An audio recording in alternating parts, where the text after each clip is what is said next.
Hello, and thank you for joining me today. My name is Will Coppola, and I'm happy to be joining you finally for the QMUE/MayDay Colloquium. Given the brevity of this portion of the presentation, I'd like to start off by inviting you to read the article-length version of this paper if you're interested, which can be found in the latest issue of ACT, if you'd like a much deeper and more nuanced discussion of this topic than what I'm able to really cover in 20 minutes.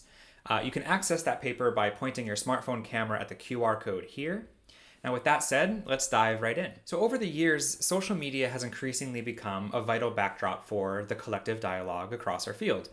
Many music educators seem to prefer the accessibility and inclusion of social media sites like Facebook over the ivory tower of scholarship and its emphasis on journal publications and academic conferences like this one. It might come as no surprise then that much of the deep work of social justice reform is now taking place on social media spaces like Facebook. When social justice-minded music educators attempt to engage in dialogue, they commonly summon the spirit of Paulo Freire, widely accepted to be one of the fathers of critical pedagogy. At the core of Freire's work is the lifelong quest for humanization, which is pursued through a spirit of humanity, humility, and love. So let's consider the central question of this discussion, which is a pretty straightforward one. What if Freire had Facebook? Well, although Freire died in 1997, 7 years before Facebook was even invented, we might do well to imagine how Freire might have responded to a 21st century notion of dialogue as it occurs through digital spaces like Facebook. So let's imagine it. What if Freire had Facebook? What might he say or post? How might he interact with others? Well, to explore this question in as interactive a way as possible, I enter into a fictional dialogue with Freire using the actual medium of Facebook. By physically entering into an imagined space in which Freire might interact, comment, and react within a fictional Facebook group discussion, I attempt to infer his nuanced stances on these various 21st century ideas and issues, and I accomplish this analysis through a deep reading of Freire's full corpus of works, not just Pedagogy of the Oppressed, and I consider the words of his contemporaries who knew him personally, including Bell Hooks, Henry Giraud, Michael Apple, Peter Roberts, and Freire's wife, Nida. To this end, I'd also like to add that my choice to create a fictional Facebook profile for Freire comes exclusively from a desire to add some imagination to our scholarly thinking. At no point am I attempting to speak for Freire, even posthumously, nor am I ever seeking to appropriate his likeness. And this fictional profile is merely an imaginative way to ponder about the central question of this presentation, and I will delete his profile following the end of this conference. So I'd like to think that Freire would be a big fan of Facebook and social media in general. He is one of the fathers of dialogical praxis, after all, but behind the impersonal glow of a digital device, a darker side of social media seems to call our dialogical efforts and in following the very nature of humanization into question. Recent trends like call-out culture, cancel culture, virtue signaling, and tone policing suggest a timely need to reflect on Freire's ideal of humanization and question at what ends it should be imagined. Do these acts humanize by bringing us closer to a shared social justice vision?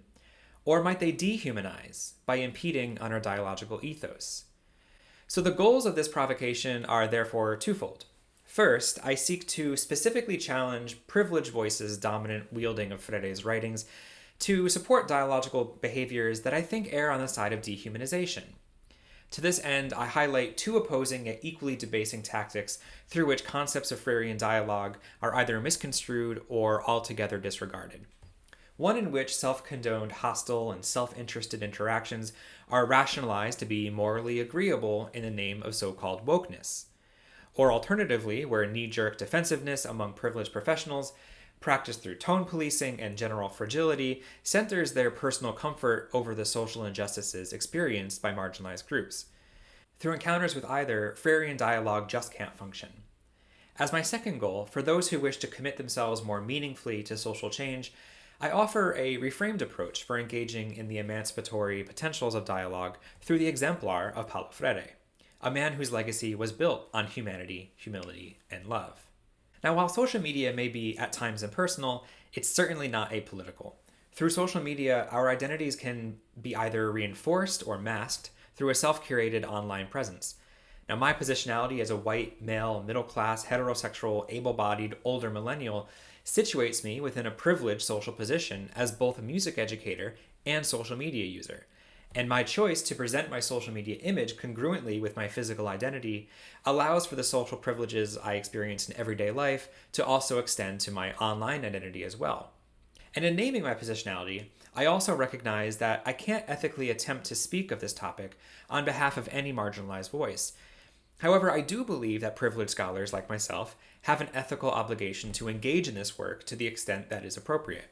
So as such, I wish to remain clear that the intended audience of this critique is specifically music educators of privilege. Also, while the article-length version of this paper focused on power and privilege with specific regard to racial identity, in this discussion, I wish to expand my scope to be reflexive of the broader goals of this shared conference. And as such, I critique social privilege broadly, whether that includes race, class, gender expression, sexual orientation, and so on. If we're truly committed to our charge of supporting and uplifting marginalized voices, I believe we need to re-examine the actions we take in the name of social justice work. Do our behaviors center marginalized groups or ourselves? Do our words bring more profit to our egos, not to mention our professional standings, than their livelihoods? Paulo Freire believed that the pursuit of humanization should remain at the center of any social movement or cause. To pursue true humanization, to Freire, people must reject their treatment as fixed objects and participate in their transformation as agentic subjects. And he identified a dehumanizing act as any which serves to deny this pursuit. So throughout this presentation, I follow Freire's definition of dehumanization as any act which deliberately rejects one's subjectivity and attempts to reduce people to mere objects. With this in mind, let's consider how Freire might have navigated today's social media culture if he were with us today. I begin with the notion of woke culture. The term woke was first adopted by the Black community around the start of the Black Lives Matter movement around 2013 to represent one's awareness of the racial inequities present throughout society and in their own lives. However, over the years, its meaning became co-opted by mainstream society, causing the term to evolve into a self-promotive way for mostly white people to disingenuously proclaim their own social consciousness. Considering the term's origins, Freire likely would have been an outspoken supporter of woke culture, as it originated among the Black community, but would have probably heavily problematized its whitewashing as it began to center white-centric expressions of social awareness. As such, Freire would certainly classify white people's awakening towards social injustices as necessary and constructive, but would unlikely conclude that these efforts would ever make white people themselves woke. Interestingly, the term woke might actually resonate with Freire, because it seems to be closely associated with what he called, and I'd like to try saying this in the original Portuguese, conscientização, or critical consciousness. And I'd like to thank my colleague Juliana Cantora-Levita for helping me with that admittedly imperfect pronunciation. Analyzing the two terms reveals that they appear to be two sides of the same coin, really. One side forged by the Black community in the US, and the other by the poor and working class in Brazil. Both require a commitment among marginalized voices to name and address the injustices present within their respective lived experiences. In drawing such parallels, one might recognize that just as conscientização can have no conceivable endpoint, neither can wokeness. To this end, an inherent paradox arises when we make self-proclamations of wokeness today. The term implies a terminal point in the process. To be woke is to have achieved the endpoint of awakening. Therefore, no one can ever lay full claim to wokeness, just as Freire asserted that no one can ever lay full claim to conscientização. The performative derivative of woke culture is often manifested through call-out behaviors. When someone wishes to either genuinely help someone understand the problematic nature of a given comment or behavior, or when they wish to display their wokeness for the world to see, a common behavior is to publicly call out another person for their transgression. Closely related is the notion of cancel culture, which represents a more extreme version of a call-out. Canceling occurs when a person or organization's behavior or standpoint is considered to be so problematic that dialogue is seen as futile and the only suitable response is to symbolically erase their existence altogether. Now, I should point out that since the publication of this paper, the political right seems to have increasingly weaponized the term cancel culture, manufacturing fear among their constituents by labeling any desire to address social inequities as a canceling behavior, often erroneously. Now, Freire would likely also agree that call-outs are generally a necessary, albeit uncomfortable, part of engaging in transformative work, because silence is oppressive. However, I believe that Freire would condemn any call-out behavior that results in a malicious exchange because such acts impede on an openness to the dialogical process, resulting in a similarly dehumanizing outcome. As Freirean scholar Peter Roberts wrote, Freire's concept of educational dialogue is complex, multi-layered, and not without its problems. But on one point we can be reasonably certain. Mean-spirited, vitriolic responses from one scholar to another are at odds with the ideal Freire had in mind. To write about or speak to another scholar with an underlying attitude of hostility and aggression is, from a Freirean perspective, a moment of sadness, and a difficult starting point for productive intellectual discussion. Dialogue of the kind Freire envisaged presupposes a willingness to listen, to enter into an educational conversation not in a dogmatic or reactionary manner, but with humble respect for the other. Relatedly, Freire would surely reject the notion of cancel culture because he would view it as a languid attempt to neglect one's dialogical responsibility. By definition, canceling someone is to refuse to engage them further in dialogue. As righteous as this decision may feel sometimes, canceling effectively represents the end of the dialogical road, stopping the potential for any emancipatory outcome in its tracks. There are occasions in which minoritized groups in particular might be more entitled to participate in cancel culture than their privileged peers. Those who have been harmed by racial violence and trauma throughout their lives might strategically utilize cancel culture, not to dehumanize their interlocutors, but rather to humanize themselves by refusing to exhaust their emotional labor on someone who continuously commits violence through their ignorance. Another manifestation of woke culture is virtue signaling, also known as moral grandstanding or performative allyship. Now, virtue signaling can be challenging to detect because it can be difficult to know someone's motivations. That is, whether someone's expressing their social awareness out of a genuine desire to enact social change or for more self-absorbed and performative reasons. So what would Freire have to say about our penchant for virtue signaling on social media? Well, I'm relatively confident that he would have taken great issue with any act of social justice reflecting someone's self-interested or performative motivations, simply because such behaviors tend to serve as a narcissistic investment in one's own social capital. In other words, it's socially profitable to appear woke among one's friends and colleagues. On the other hand, someone might virtue signal more as a defense tactic, to protect against status threat, to avoid appearing ignorant or worse, racist or something among their desired social group. Nevertheless, in their attempt to bring positive attention to their virtuousness, they merely recenter themselves by yet again moving the spotlight toward themselves. Finally, tone policing is usually employed by dominant voices to further silence the perspectives of marginalized groups by disparaging the validity of their emotional investment within a discussion. So we often hear people tone police their interlocutor by saying things like, "Stop being so emotional," or "Stop taking things so personally," as if anger and exhaustion are not appropriate responsive to oppressive interactions. Usually, tone policing tries to place greater value on objective facts, assumed to be unbiased and apolitical, over the lived experiences of a marginalized group. Freire would undoubtedly denounce the tactic of tone policing because he would likely recognize its function of silencing one end of an already asymmetrical dialogical relationship. Furthermore, his later writings highlighted the importance of committing oneself emotionally to the liberation of the oppressed, and to overlook one's emotions would be to fail to authentically engage in dialogue. So as we attempt to reframe Freire's hypothetical views on social media, we should first seek to articulate the central spirit of Paulo Freire as a philosopher, educator, activist, and human being. And in doing so, we recognize both his endless capacity for love and his interminable sense of humility. Freire's love for others was seemingly enabled by his humility, as he never adopted a superior attitude or mindset over others.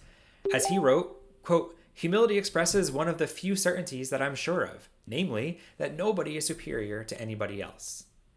There's frankly no conceiving of dialogue, at least in a Freirean sense, without the simultaneous practice of humility. In Pedagogy of the Oppressed, he makes this point unmistakably clear. Quote, "Dialogue cannot exist without humility. The naming of the world, through which people constantly recreate that world, cannot be an act of arrogance." This leads me to sincerely doubt any support Freire would have had for social media's apparent default function as a tool for self-promotion, especially when someone tries to lift themselves up by putting others down. Drawing further on the virtue of humility, Freire also viewed the pursuit of humanity as interminable. Humility, by definition, can only be realized when a person comes to terms with this self-understanding. Because if someone ever believes that they have intellectually arrived, they will in effect prove nothing but their own arrogance. And there lies the great paradox of humility. Once we think we have it, we find that we never did. So, social media can be seductive at reinforcing our beliefs and supporting our causes, whatever they may be. But these comforts can become prohibitive in the name of self-growth and disingenuous in the name of social change. The work of social justice can neither be comfortable nor passive. We grow in our emancipatory commitments only by directly confronting our discomforts and checking our fragility at the door. And this work can't exist in the realm of social media exclusively, but it needs to extend into our communities and our classrooms as well to become truly transformative. Especially because social media spaces like Facebook often serve to cocoon feelings of safety among the privileged, who might hide behind their screens as they defer personal responsibility to social justice causes in the real world. Learning to engage in humanistic dialogue in social media settings, therefore, asks us to not merely be good citizens in virtual spaces alone, but to practice such empathy, humility, and love in all aspects of our social lives, both virtually and face-to-face. Altogether, I suggest that we question what unique purposes we wish our online behaviors to serve. If social media should indeed be used as a transformative discursive tool in our field, I think it should be used to amplify those voices who remain underrepresented in our field rather than our own.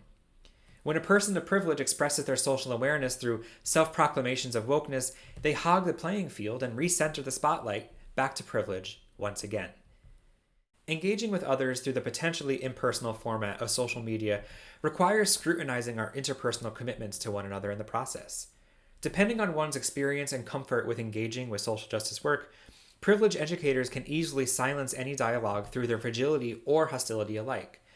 Among those who might consider themselves less confident or experienced with social justice work, egotism and fragility can constantly loom in the periphery, causing defensiveness to arise in response to honest yet uncomfortable efforts to educate and inform.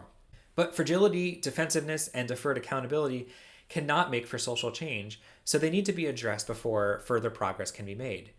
Without these steps, dialogue may cease on this end of the encounter. On the other end of the encounter, for those who consider themselves experienced and comfortable with social justice work, dialogue may likewise cease as soon as gaining social capital, or woke points, becomes more alluring than educating and promoting lasting social change. Through the perspective of one's ego, outspoken displays of wokeness in the form of callouts or performative allyship might look and feel constructive, and indeed might even introduce some degree of social awareness toward a particular issue. But the self-motivated nature of these exchanges will often leave the process falling short of its full potential. Of course, upholding the subjectivity of all who are committed to social change does not mean coddling the comforts and vulnerabilities of our privileged peers. Still, as educators, we understand instinctively that extending a hand is more persuasive than swatting a wrist. Throughout this discussion, I've avoided drawing conclusions regarding how Freire's words might function within dialogues involving marginalized voices. In such contexts, the dynamics of the interaction will expectedly shift. First of all, the historical trauma that various marginalized communities have had to endure at the expense of educating the broader hegemony has been historically problematic, and Freire would surely be sensitive to this issue as well. I believe we should scrutinize the intended goals of our actions and critically examine how effectively the means justify the supposed ends. If one worthwhile aim of our social justice commitments is to promote and inspire its cause across the entire profession, then to what degree might a vitriolic approach to dialogue effectively realize this aim? If after critical reflection we remain convinced that hostility and vitriol is a satisfiable mean to a worthwhile end, then so be it. But from my analysis, we must ultimately part ways with Freire and his humanistic pedagogy if we are to do so. To sum up, if we wish to proclaim Freire's words in our dialogical reasoning, I think we need to recall his ethos of love over vitriol, humility over arrogance, and patience over impetuousness. This certainly does not mean that Freire would have surrendered any opportunity to address social transgressions publicly, passionately, and even indignantly. But even through these efforts, he would have remained endlessly loving, caring, and patient toward all whom he encountered. To this end, I draw directly upon the legacy of Paulo Freire to denounce the at times mean-spirited social media culture that commonly erupts in professional music education settings. Making social justice a widespread educational standard, rather than the selective license of the woke alone, can only occur when we affirm the capability of every last music educator to see themselves in this essential work and prepare the music education profession at large to take on their respective roles in the process. When we look inward, we might find that our actions often fail to effectively or reasonably establish such ends. Rather, they often tend to serve our own self-interest. Thank you.